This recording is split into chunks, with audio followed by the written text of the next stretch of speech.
KBGA Missoula, you are listening to Missing Zhongguo.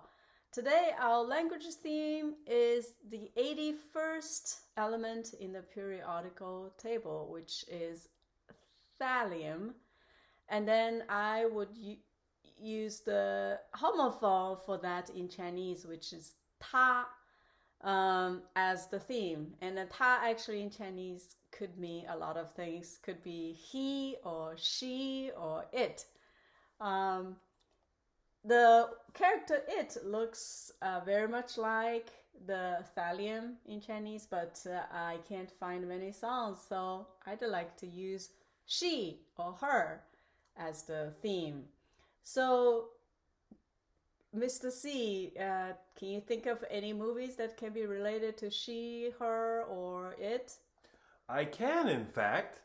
I like the word it, and it makes me think of the best horror film of the 21st century, and that is called It Follows. It Follows was released either in 2014 or 2015, depending on where you lived in the United States or the rest of the world. Many people misunderstand what It Follows is about. It Follows is not about STDs, as so many people think. It Follows is about survivors of sexual abuse. The next time you watch It Follows, or if you've never seen it, I want you to keep that idea in your head, and I want you to look for all the clues in the movie that tell you that. Some are very obvious, some are not so obvious. I'll give you one hint.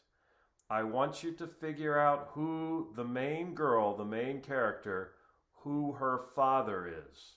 When you figure out who her father is, the movie will make so much more sense to you, and you will appreciate what an amazing accomplishment It Follows is.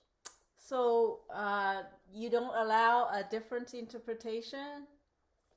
I have nothing to do with it. The filmmaker made it very obvious what the movie is about. But you do have to put your thinking cap on. Many people in the horror community, so the horror community, first of all, I hate the word community, but people in the horror community are split in general on horror. So there are what I consider more simple-minded members who only like gore and jump scares, movies that make you jump all the time. I am part of the other half of the horror community. I prefer psychological horror. I like horror movies that make you think. And those, you'll see a lot of pushback on It Follows. People who say this is not a scary movie. This is stupid. Blah, blah, blah. Ignore those people. They have no idea what they're talking about. Anybody who tells you that movie is about STDs is not telling you the truth. Watch the movie for yourself, and like I said, the moment you figure out who the main character's father is, it's very tricky, but the moment you figure it out, that movie will open so many doors in your mind. Okay, very good suggestions. We'll see if we agree with him, right? It's not a matter of agreeing. I'm correct. I'm Mr. C, the DJ. I'm always correct. We will see. Thank you and enjoy, everybody.